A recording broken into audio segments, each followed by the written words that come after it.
Let me take you back in time, to a place without the wonders of the modern world. 500 years ago the earth was dark, a place of mystery and superstition.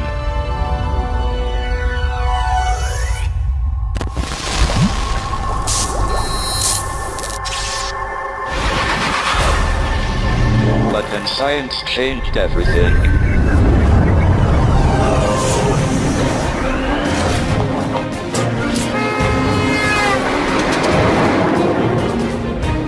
This series will tell the stories of the British scientists who changed the world. We have asked some of the great scientists and inventors of today to tell us about their heroes. Now let's start her up. It opened up a whole new world of the very small. Heat was Thomson's big idea. For me, Hunter is a true hero. Exciting possibility. He made science in Britain really matter. Britain has a tremendous scientific legacy that most people know little about. We want to set the record straight and put science back on the map. The world is full of wonders, but they've become more wonderful when science looks at them.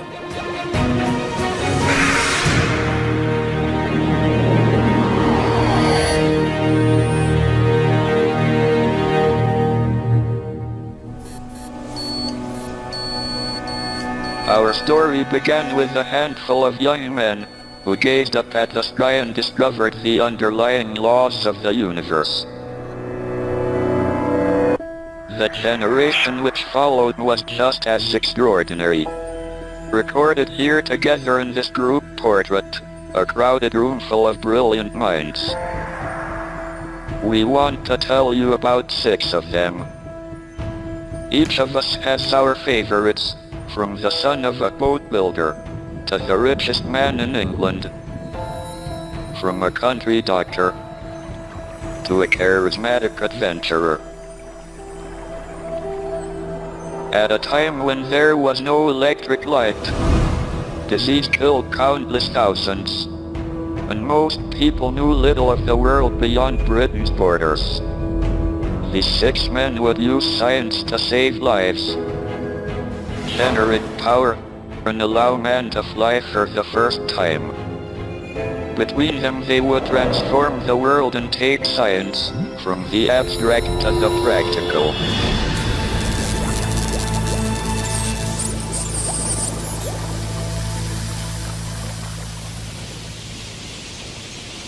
My man is the great Sir Joseph Banks, gentleman amateur naturalist, President of the Royal Society for over 40 years, and founder of a tradition of scientific exploration that was ultimately to lead to Charles Darwin.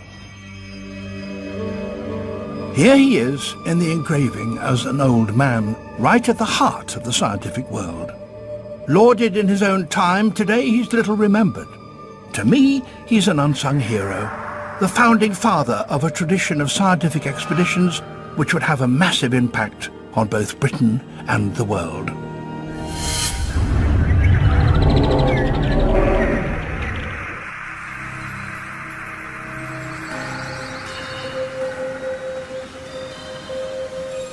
As a boy, Joseph Banks was a keen collector of insects and birds' eggs.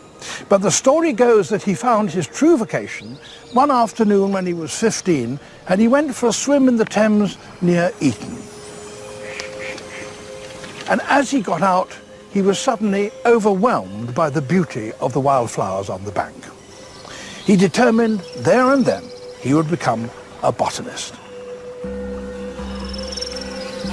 And he was in the fortunate position to have the money to pursue his dream. When Banks went up to Oxford, he employed a tutor from Cambridge specially to teach him botany. This display of initiative and confidence, no doubt helped by breeding and wealth, was to characterise Banks's approach to learning and getting things done. After his father's death, the young Joseph Banks inherited several estates and a vast fortune. And what he did with it was quite extraordinary. Instead of setting off on the usual grand tour of Europe, he arranged to join Captain Cook, who was preparing to set off for the Pacific to find the recently discovered island of Tahiti on the other side of the world.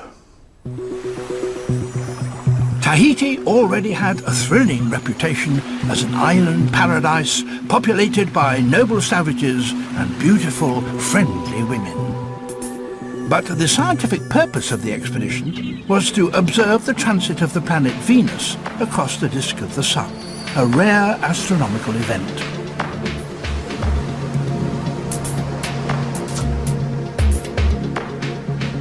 The measurement would help calculate the distance between the Earth and the Sun, and that would help in calculating longitude, essential for accurate navigation and in turn for the extension of British sea power. For Banks, it was a wonderful opportunity to discover just how varied animals and plants were outside Europe. By the mid-18th century, Britain's horizons had changed. She had colonies and trading posts in America, Africa, and India. This fueled an intense desire to explore, collect, and classify the wonders of the world, from shells to beetles and flowers to fossils. So Banks's imminent voyage was causing great excitement in the salons. He was already well connected and well known. Now he was going where few men had gone before, and who could tell what he might find there. He insisted on taking with him 8 companions and 2 greyhounds. But Captain Cook's ship, the Endeavour, was only 100 feet long, and it was already overcrowded. It had a crew of 85, astronomers together with their equipment, stores for 18 months at sea, a goat, and the ship's cat.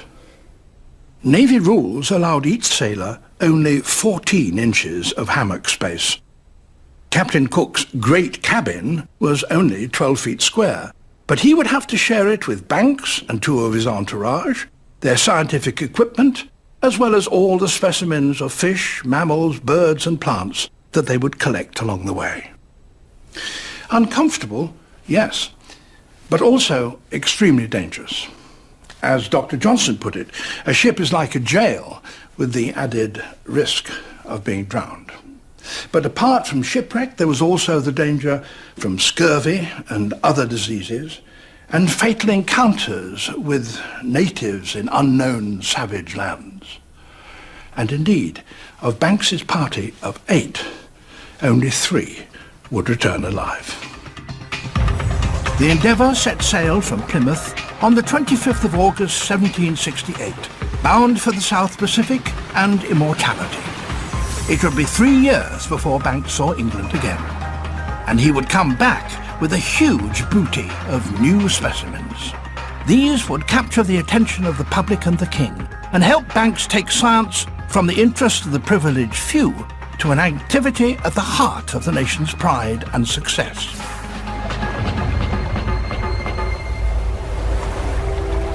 But while Banks and Cook were away on their voyage to Tahiti, back in Britain, a more humble man was dreaming of something so radical that it would transform the landscape of Britain and then the world.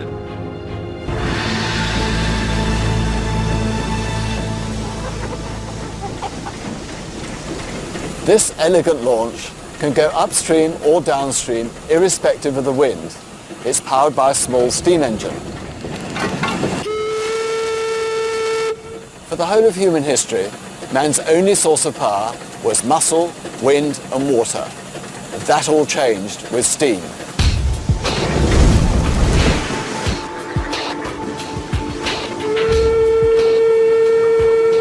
The man who discovered how to power the world was not a rich Etonian gentleman like Joseph Banks, but the son of a Scottish craftsman. His name was James Watt, and his steam engine was to drive the Industrial Revolution.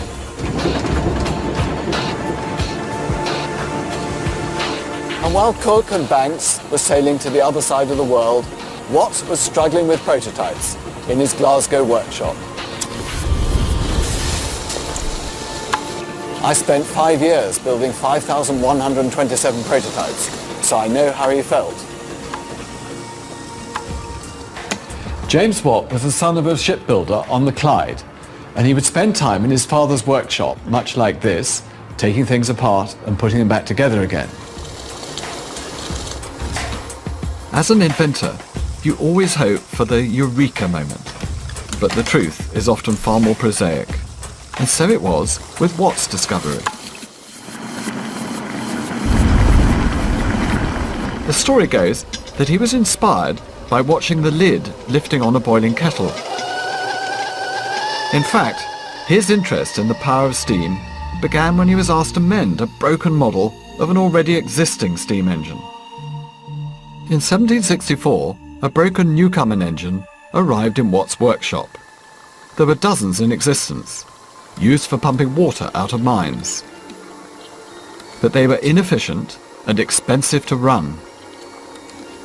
This waste of energy began to obsess Watt. He couldn't believe there wasn't a more efficient and much cheaper way of doing things. Then it suddenly occurred to him what was wrong. Steam was injected into the cylinder and then condensed with cooling water to make a vacuum to pull down the piston. To get steam back into the system, the whole thing had to be heated up all over again. The answer was to cool and condense the steam in a separate chamber, outside the main cylinder, instead of inside it. This would speed the cycle up, as well as saving energy. This was James Watt's great idea. That was a breakthrough because it meant that you wouldn't have to heat and cool the cylinder and the piston with every stroke. That would be a wonderful saving of energy and allow the engine to be 3 times more efficient than the Newcomen engine. Fired with enthusiasm, James Watt rushed back into his workshop. Within a few days, he had got the system working. But although it was a moment of genius, it would be 10 years before he had a full-size working steam engine.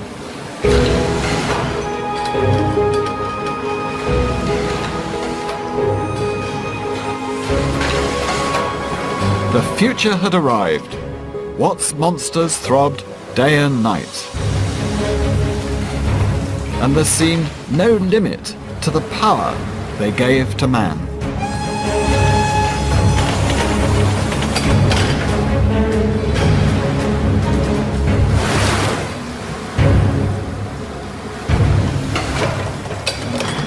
And here it is, a James Watt steam engine. Over here, we have the big counterbalance weight of 16 tons, and the pump can lift 3/4 ton of water up to 200 feet. And here's the piston going down into the huge cylinder. And underneath my feet, Watt's great invention, a separate condenser, out of the way, exactly as it should be.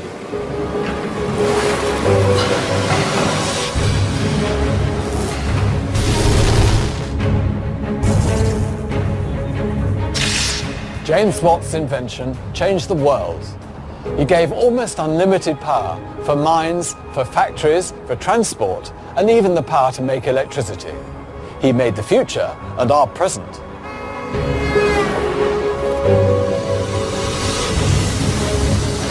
This was the beginning of the Industrial Revolution.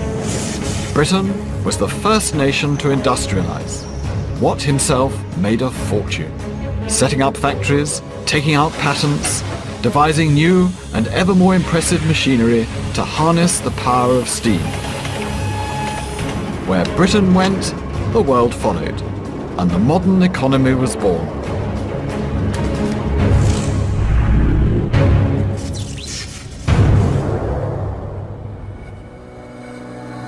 But while Watt was toiling away in his Glasgow workshop, a fellow Scot was scouring the back streets of London, buying corpses.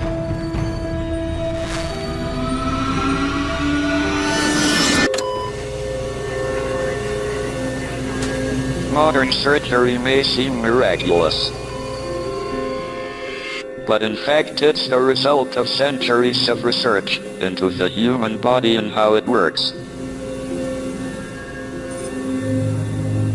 and the roots of modern surgery can be found in the stinking streets and stools of 18th century London. Then, medicine was a horror show. But in the entrails of the dead, one man was seeking the truth. His name was John Hunter. And here he is, in a painting by Joshua Reynolds in the Royal College of Surgeons. There's the intense look on his face, this obsessive workaholic surrounded by all the wonderful objects in biology which so fascinated him. But Hunter's interest in the wonders of nature was tied to his determination to discover how the body really worked, and so how to operate on it. An 18th century surgeon was more butcher than scientist. Cut and cauterize were the basic techniques, and speed was essential because there were no anesthetics. A good surgeon with instruments like this could take off a leg in 15 seconds flat. And if the patient didn't die of shock, there was always the severe risk of infection. The problem, of course, was ignorance. Nobody really knew how the body worked. So what the surgeon did was to cut and hope for the best.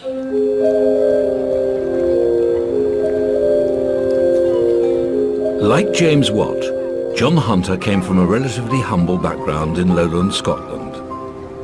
He came to London to join his older brother, already a well-established surgeon. John's most important job was finding bodies for dissection and demonstration. He mingled with the lowlife around Covent Garden, paying good money for fresh corpses. Some came straight from the gallows, others from the graves of paupers, courtesy of freelance body snatchers known as resurrectionists. But out of this gruesome world, he discovered he had an exceptional talent for dissection. Hunter's determination to drag surgery out of the Middle Ages and put it on a scientific basis meant making accurate maps of the body and how the parts interact and function. And that meant anatomizing both animals and humans, normal and abnormal.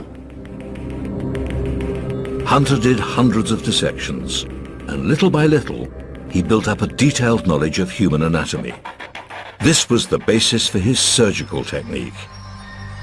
He soon built a reputation as the surgeon least likely to kill you. He knew what he was doing. And that's why he was willing to take on the cases nobody else would touch. So, in October 1775, when a ship's rigger called John Burley, with a facial tumour twice the size of his head, arrived at St. George's Hospital, he'd come to the right place. He had heard that John Hunter was different from other surgeons. Without that meticulous technique, and no anaesthetic, remember, the operation would have been unthinkable. But John Hunter did it in 25 minutes flat. And he says in his diary, the man did not cry out once. So this is John Burley's monstrous tumour. Look at this. This is a parotid tumour on the side of the face, and the facial nerve could be anywhere. And the thing that every surgeon dreads is cutting the facial nerve, which would leave his face paralysed. And here we see the result of the surgery with the scar afterwards. What Hunter has done is to make his incision sufficiently beyond the back of the tumour to avoid the facial nerve. That meant an excellent knowledge of anatomy. So he leaves this scar with no trace of facial paralysis, an eyelid that doesn't droop, and a straight mouth. A remarkable result. John Hunter wrote 3 great treatises, which became the standard works on human teeth, gunshot wounds, and venereal disease. He was appointed Surgeon Extraordinary to the King and became the highest paid surgeon in the land. But behind all his great achievements was a driving interest in the workings of the human body. He collected specimens of everything, and the interested and the well-connected all came to see his wonderful museum of anatomical curiosities. Much of his collection was destroyed. And this is the Hunterian Museum, where the rest of the collection is preserved at the Royal College of Surgeons. The museum is a testament to Hunter's passion for scientific experimentation and to his obsessive desire for collection. While his friend Banks had set sail for Tahiti to find the most extraordinary specimens he could, Hunter was scarcely less extreme. There's one last story about Hunter that I can't resist telling. It's about his interest in abnormalities and mutations, and intriguingly, it's hinted at in the Reynolds painting, here. These feet once belonged to a man called Charles Byrne, who eked out a living at fairgrounds and freak shows, calling himself the Irish Giant. John Hunter badly wanted him for his museum. The story goes that Byrne was so frightened of being dissected after his death that he asked his friends to bury him at sea in a lead coffin. But his friends betrayed him for money. Well, whether this is true or not, we don't know. But certainly we know that Hunter paid £130 for the body, a lot of money in today's terms, about £15,000. And he took the corpse, dismembered it, boiled it up in his great cauldron, and then reassembled the bones for display. And here he is, Charles Byrne, the Irish Giant. Died at the age of 22. He had acromegaly, a tumour of the pituitary gland, so much growth hormone that he grew so large, so young, and died in consequence. But for me, John Hunter is a true hero because he informed so much of what we do. Even my own research has been influenced directly by him. His real legacy is not his marvellous museum, but the scientific rigour he passed down through generations of surgeons. Meticulous technique based on detailed anatomical understanding. He helped take surgery from butchery to science, a skilled profession based on real knowledge. Hunter was the founding father of modern surgery.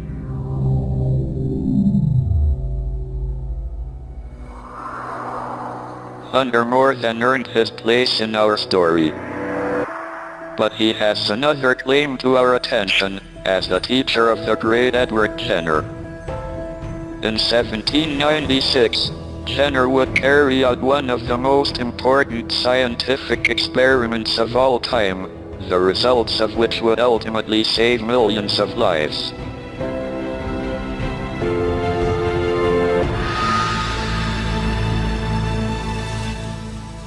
Edward Jenner was a country doctor who lived in the Gloucestershire town of Berkeley.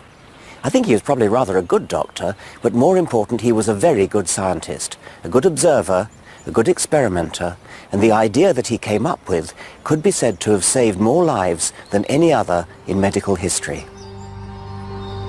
Jenner was interested in everything: natural history, animal behavior, physics. But his interests in these areas are footnotes to his most important experiment.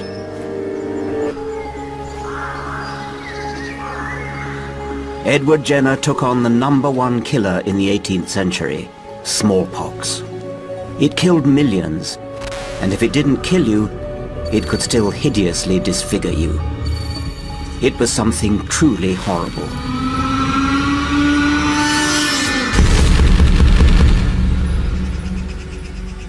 In 1800, the historian Macaulay said, smallpox was always present, filling the churchyard with corpses, tormenting with constant fear all whom it had not yet stricken, leaving on those whose lives it spared the hideous traces of its power, turning the babe into a changeling at which the mother shuddered, and making the eyes and cheeks of the betrothed maiden objects of horror for the lover. Before Jenner came along, it was widely known that people who'd had smallpox would never get smallpox again.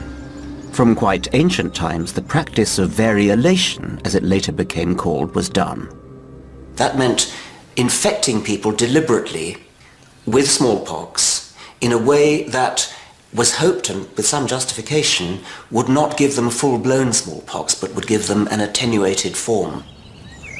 But this was a very risky practice. Jenner thought a safer alternative might be found in the fields and farms around his surgery. It was widely believed that milkmaids had beautiful skin, and the reason people believed that was that they didn't get smallpox. Could it be that milkmaids were protected from smallpox by catching cowpox? This was the theory that Jenner wanted to investigate.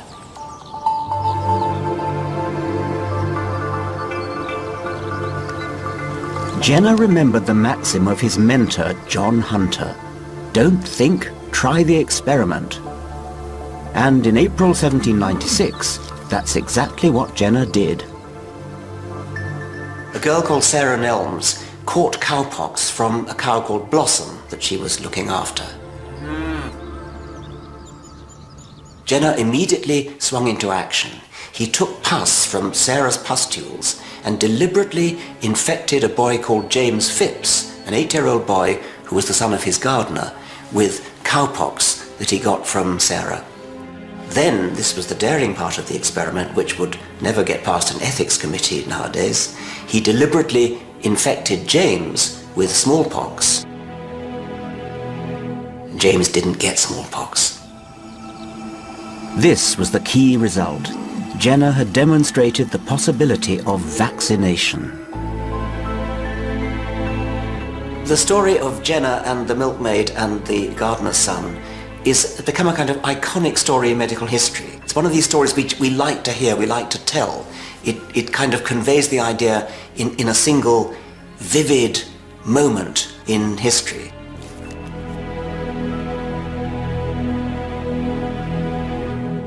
Jenner is rightly regarded as the father of immunology, one of the most important medical breakthroughs ever. Many deadly diseases are now avoidable because of immunization. And as for smallpox itself, this is one of the great triumphs of medical science.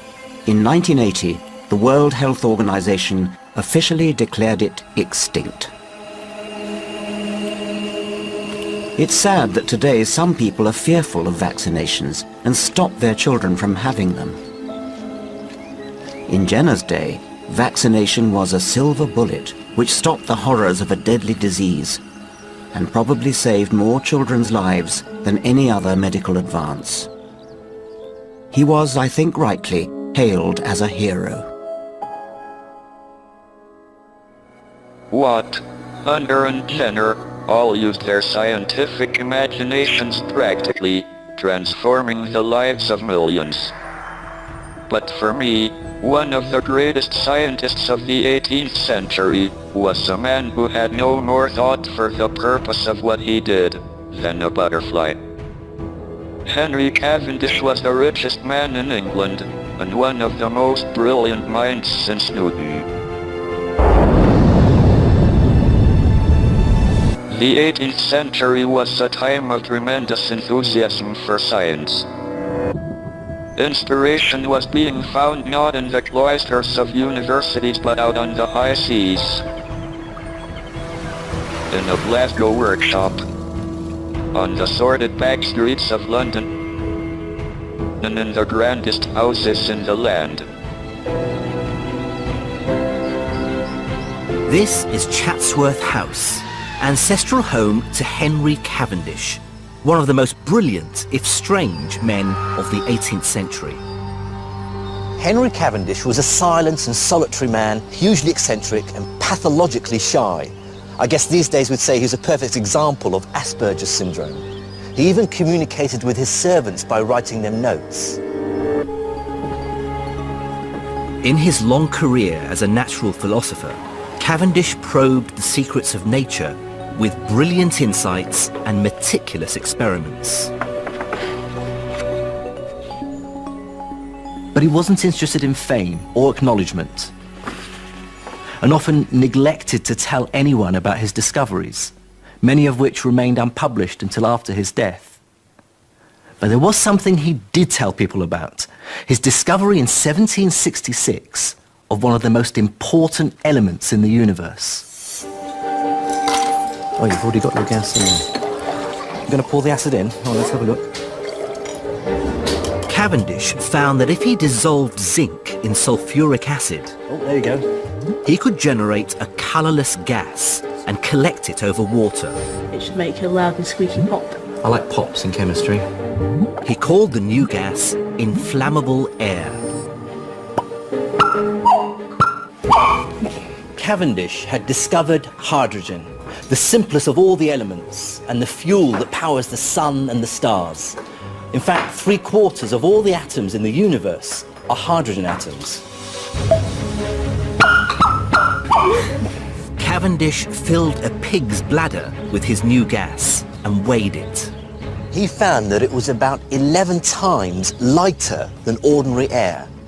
Now, this suggested exciting possibilities.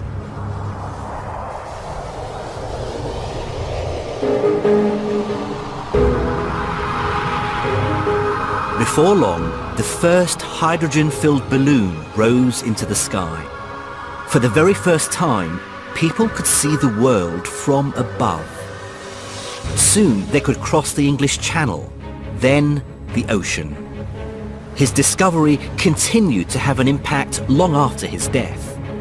One day, scientists would find out how hydrogen powers the universe and learn how to make a bomb.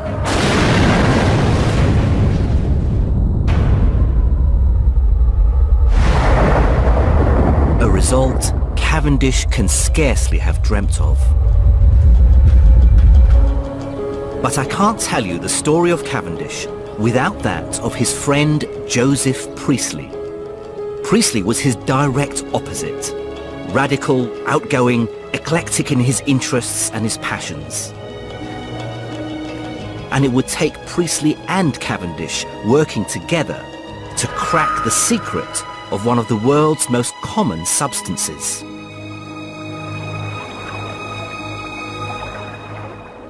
Priestley was a nonconformist preacher who believed that a scientific understanding of the world would bring man closer to God.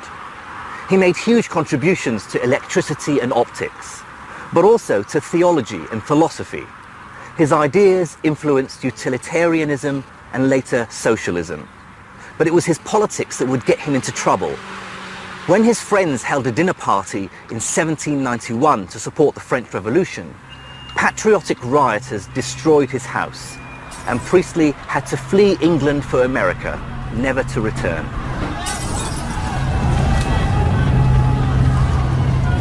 Priestley's revolutionary politics showed he wasn't afraid to question what others accepted as a given. This was the key to his scientific genius. 20 years before he was forced to flee the country, Priestley was spending all his spare time in a local brewery, investigating the nature of air. Priestley observed that the air that gathers at the top of the vat had different properties to normal air. For instance, if he lit a match and held it over the beer,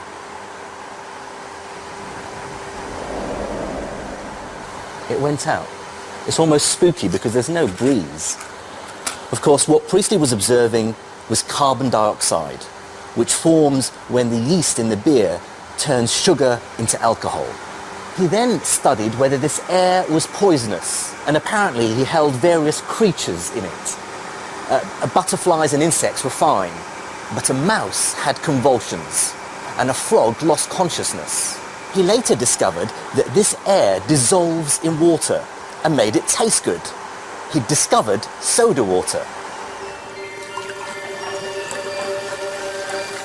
Soon, drinking soda water became a craze that spread across Europe, and the recipe eventually fell into the hands of a German called Johann Schweppes. Cheers. Priestley himself never sought to make money from any of his discoveries, but his brilliance was noticed.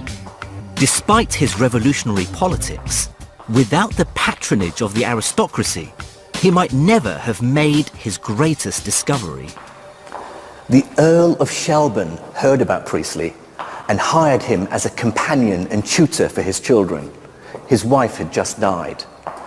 Lord Shelburne was fascinated by science, and he gave Priestley a small room in his country home to use as a laboratory. So it was here in Bowood House in Wiltshire over the next 7 years that Priestley did his best work and made the discovery for which he is most famous. Priestley's own experiments had shown that a mouse in a sealed bell jar would soon use up whatever it was in the air that sustained life. But he discovered that if you put a mint plant into the jar, the mouse would revive. Somehow, the plant was processing the stale air and replacing it with fresh air. And it didn't have to be mint. Spinach worked even better. On Monday, August the 1st, 1774, in his lab at Bowood House, Priestley discovered what it was that the mouse needed and what the plants provided. It was in this very room that Priestley carried out his famous experiment. He heated some orange mercuric oxide powder in a glass tube. A colourless gas was given off. He was amazed to find it would reignite a glowing ember. A mouse, Priestley found, could live twice as long breathing this new kind of air as it could breathing ordinary air. He'd discovered oxygen, the secret of life. Priestley collected a large amount of it so that he could try breathing it for himself. And he liked it as much as the mice did. He wrote, "My breast felt peculiarly light and easy for some time afterwards. Who can tell but that in time this pure air may become a fashionable item? Hitherto, only 2 mice and myself have had the privilege of breathing it."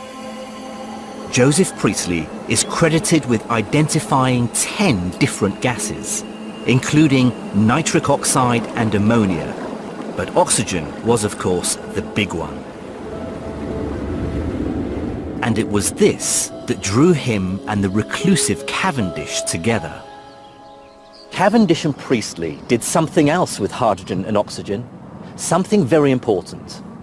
They found that a mixture of the 2 gases, ignited by an electrical spark, created water. So water wasn't a fundamental element after all, something that had been believed since the time of the ancient Greeks. They'd shown that it's a compound, 2 parts hydrogen to 1 part oxygen, H2O.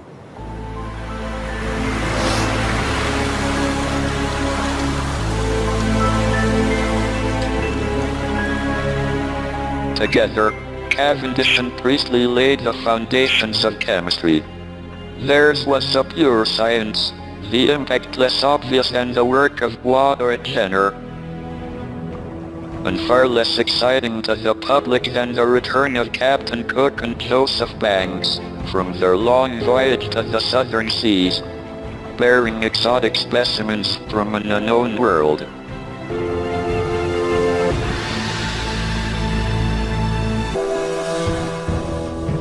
In July 1771, Captain Cook and Joseph Banks arrived back in London after spending 3 years at sea and travelling over 25,000 miles round the world. Several times their ship had been given up as lost, and almost half the crew had died of malaria and dysentery on the way home.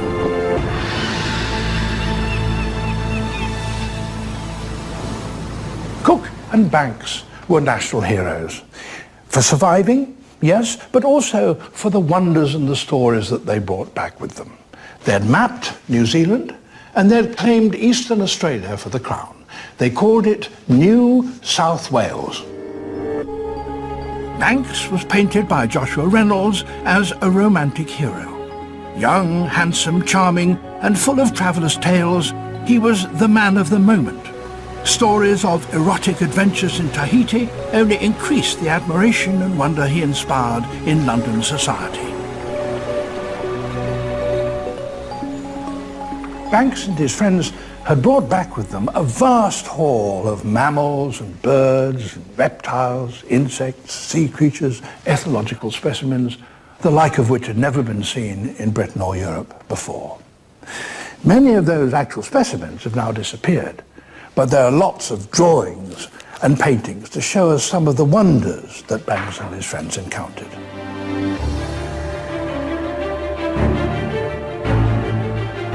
Along with all the plants and flowers, birds and fish, Banks brought back the skin of a strange creature they had shot and eaten one morning in Australia. He commissioned George Stubbs, the artist, to stuff the skin and paint it. Stubbs had to make up a few details, but the result was splendid.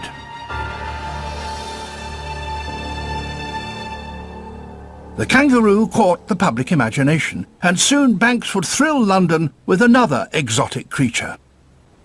Banks had wanted to bring back a Tahitian with him, thinking, in his own words, to keep him as a curiosity as my neighbours do lions and tigers. And when Cook came back from his second voyage, he did indeed bring a Tahitian, a young man called Omai. Banks fitted out Omai and took him to meet the king. Omai greeted George III with the words, "How do, King Tosh?" and the king was delighted. George III was fascinated by Banks and his discoveries, and the two men became close friends, or at any rate as close as you can be to a king. In consequence, the king put Banks in charge of one of his favourite projects, the botanical gardens at Kew. The boy, who had been inspired to become a naturalist by the wild flowers on the banks of the Thames, at only 30 years old, was put in charge of a vast garden by the river to be filled with flowers and plants from all over the world. Banks was to be the unofficial director of Kew for the rest of his long life, nearly 50 years. Under his influence, Kew became a clearinghouse for plants like tea and rubber. New species were introduced around the empire, tea and hemp to India, breadfruit to the West Indies. These botanical invasions changed landscapes and lives, fueling the expanding empire and making Britain rich. More than this, Banks was also president of the Royal Society. Under him, the society grew from a small association of natural philosophers to an increasingly influential group of practicing scientists. But for all his grandeur, Banks himself never lost his fascination with the exotic and the wonderful, regardless of any apparent utility. Here is a superb example. It's the oldest pot plant in the world, Encephalatos altensteini. It's only once borne a cone in 1819, and Joseph Banks came here to Kew specially to see it. It proved to be his last visit. He was crippled with gout, and he died a few months later. Joseph Banks put botany and zoology firmly on the scientific map. He revealed how rich and biologically diverse our planet is. He excited the imagination of the king and of the public. He made science in Britain really matter.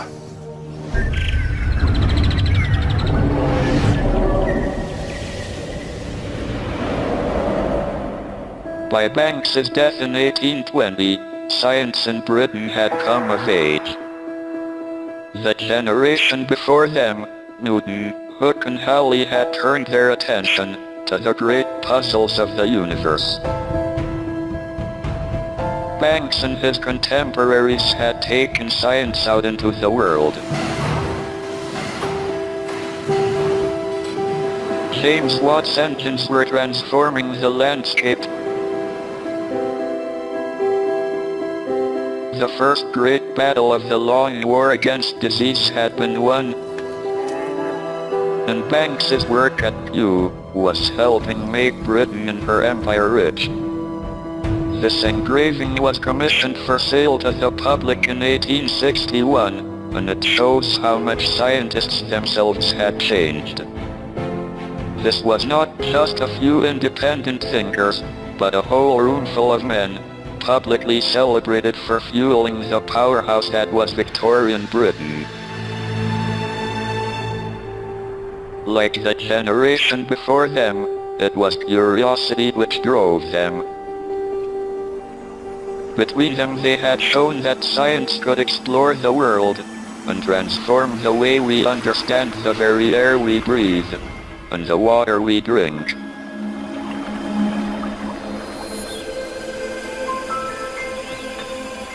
The world is full of wonders, but they become more wonderful, not less wonderful, when science looks at them. You may pick up a rock and find what is clearly a seashell in it. And you may say that is wonderful. Indeed it is. But it becomes more wonderful when you know that it is 150 million years old and was laid down at the bottom of the sea. And science is full of those revelations. How wonderful it is that water can rise from the ground here and come out to the top of these trees behind me. Science explains that. It's more wonderful, not less.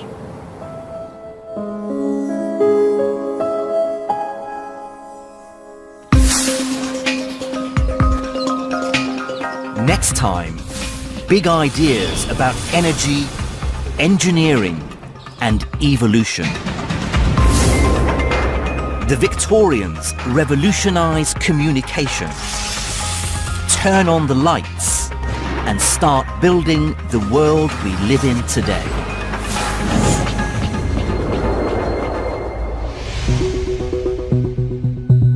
Genius of Britain continues over the next 3 nights from 9 o'clock here on 4. Tomorrow night from 10, a woman who can't stop physically growing on turning into a giant. It's a Body Shock special. And next tonight, Darren Brown investigates the claims of a man that he can banish nasty spooks. The Ghost Hunter.